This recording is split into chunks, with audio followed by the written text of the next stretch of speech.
Hello everyone, this is the all-new LG Stylo 2, and this is the successor to the LG Stylo original version. If you don't remember, the original one had a stylus like the Galaxy Note 7 or the Galaxy Note series, and it was just a pretty nice phone, but it was a low-end phone, a very low-end phone in fact. Now this all-new LG Stylo 2 is, I would say, low-end to mid-end, kind of premium low-end phone, I would say, and it cost only about $200, and you can probably find it for $100 or less. So it's a really nice budget phone. I wouldn't say it's like the lowest of the lowest end phone. It's more of like a premium low-end phone. So the design, starting off with the design, it's really nice. Just the chrome aesthetic, metal edges, super smooth. It's extremely thin, probably one of the thinnest phones I have held this year. And it is incredibly light as well, weighing in just, I forgot the numbers, but it's incredibly light. Super light. And the back cover, it's really interesting.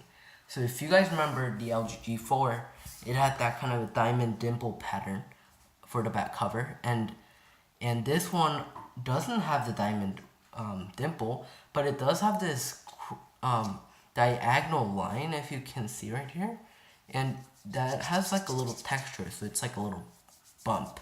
There are a lot of bumps, and it feels pretty nice. It gives a pretty good grip, and it just feels really nice in the hand. Really satisfying, I should say. And obviously, it has a removable back cover with the removable battery and a removable SIM card / micro SD card slot. And the camera is here, flash obviously, and there is actually a fingerprint scanner, which I think is a really nice feature that LG added on this year, or this version of the Stylo phone. And they have volume rockers in the back, which have been on LG phones for quite a while, but I don't know why they included here, because all their flagship phones got rid of the rear-facing volume rockers.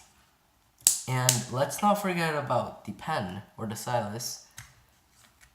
Pretty important, I guess, for this phone, but I am gonna get to the pen later.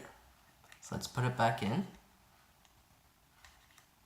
And let's just start off with just the overall functionality and the speed, and just how I feel like it should be used and who should use this phone. So first of all, I just want to say this phone, I've used this for about 2 weeks and it's been awesome. So I've used a lot of low-end phones before, and this is probably one of my favorite one, if not the best. So first things first, the display is quite nice. So this is a 1080p display, and it gets pretty bright. So this is maximum brightness, and it gets really bright. And the whites are a little bit towards the blue kind of tinted side, but it's totally fine. It just the viewing angles are okay, I would say, but then the pixels, and you can barely see the pixels. So it's 1080p. It's really nice display. I would probably give this display about 6 out of 10, which is pretty good. And just really nice display, and that's one of my favorite things about the phone. Now, when we go to overall speed and how fast this phone is, I would say I'll give it a 5 out of 10. It's not that great. The camera is really slow. In fact, I'll just show you how slow it is. I have LG Stylo 2 case right here, a random case, and let me just take a quick photo, and it takes like at least 3 seconds to take a photo. And that bugged me a lot when I was using it, because I take a lot of photos. But the photo quality itself is not that bad. Now the speed, getting back on speed, internet web browsing is pretty fast, and just browsing on data and Wi-Fi they're both pretty speedy and buttery smooth. Well, not buttery smooth, but it's pretty smooth. And just the overall, interface is really smooth. So not really a lot of lags I've seen, except for the camera, but that's the only lag I've seen. So that's a good thing. And so the speed is pretty good. Now, one of the last things that I really wanted to talk about was the speaker and just the features of the phone. So little tweaks of the phone. So first of all, speaker, not that great, rear facing. And this speaker, when you place it on the ground like this and you blast the music, the sound is absolutely horrendous. It gets all distorted and just doesn't sound good. I think they forgot to put like a little block so that when you would place it down on the ground, it would kind of raise up so that the sound would travel, but it just gets, punched down on the ground. The sound quality is awful when that happens. When it doesn't happen, it is still pretty bad, but it gets pretty loud. The quality of the sound, I would say, is not that good though. Another thing that they need to improve upon is, I would say, the user interface. I really dislike the fact that they got rid of the app drawer. That's number one thing. Number two thing, the notification drop down is way too, it takes up too much space. Look how much space that takes up. Stock Android would take only about that much space, or even less, that much. And then everything else will be for notifications. This one, if there are a lot of notifications, I'll just have to scroll. And while the other ones, I could get a faster glance at the notifications. So that's one thing that did bug me a little bit. And this, you can actually edit the little icons, so that's a nice feature. And the settings isn't that great either for the user interface. And you can change it back to tab view. I do not like this. I like the list view better. So that's a really nice addition that I've seen and I've noticed. So user interface can be improved.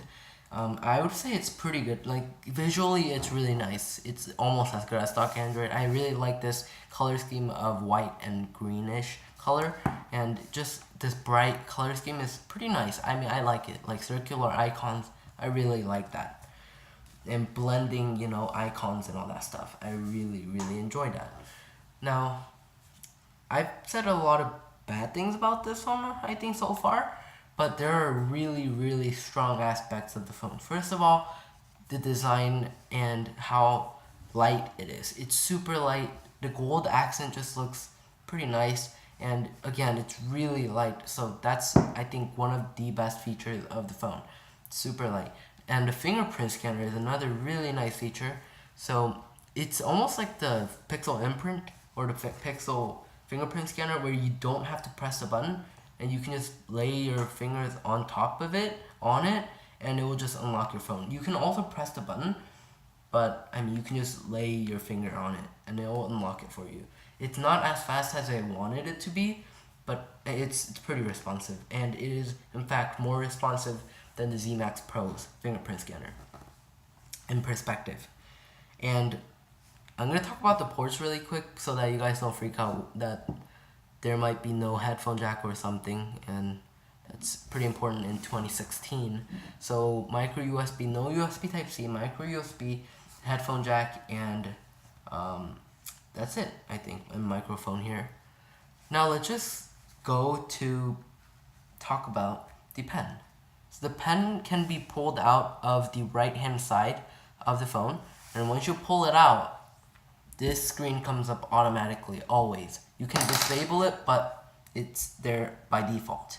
So basically, if you press the pop memo button, then this little memo thing comes out, and you can just move it anywhere on the screen. And you can write it, so I'm gonna write hi. And you can basically hide it, and it won't respond to this at all. So it's basically not there. Basically like a ghost, almost like a ghost screen. So no matter how much it's distracting, it's never gonna distract you. It's always gonna be there on the background. I thought that was a pretty neat feature. And obviously, if you want to get rid of it, you just do clear all, and you can share the memo, and just a little quick memo, and it's just pretty nice. Pretty responsive writing, I like the pen. So let's go on to the next one. So basically this little icon here is always going to be there when you have the phone pen out. You can actually trash it, but I'm going to leave it out here to explain the other features. So the capture one is it captures the screen and you can note on it. So you can just note on it like that. Now let's go check mark. Let's do quick memo, and we have the pop scanner, and it basically scans. You can basically take a photo and just crop it and all that stuff. So that's a pretty neat feature, I think. And then lastly, the quick memo. Just quick memo app. It's almost like the first one where you just memo it, and it's just really nice. The pen does quite a bit of stuff. When you put it back in, the icon automatically disappears. When you pull it back out, the icon appears, and you can choose any of these four and do whatever you want. And there's this plus button, and you can actually get more stuff, and you can actually get an app shortcut, which is really cool. But I don't think anyone's gonna use that, because I mean, who would bother to even take out the stylus? It's quite hard to take out the stylus, actually. So that was like a little quick review of the LG Stylo 2. So basically, some people might be wondering, is this phone really worth the $200 something, like about $200? I would say yes, it is worth for $200, and you can actually find this phone for way cheaper than $200. I was actually able to get this on $70, so please research before you buy it, and I would definitely recommend this for $100 or less. A great display, pretty good camera, decent display, a really good display I meant, decent speaker, a pretty good fingerprint scanner, and just just a really nice, just a casual phone, maybe for your kids, but I really like this phone, especially the design and the fact that it's really light and thin. So I hope you guys enjoyed the video. If you guys did, please give a huge thumbs up. Let's try to break 50 likes, because I have never gotten 50 likes before. I don't think, actually. But if you really enjoyed this video, please give a thumbs up and please subscribe. And please share this video to whoever wants more information about this phone or something. And thank you guys so much. Have a great day.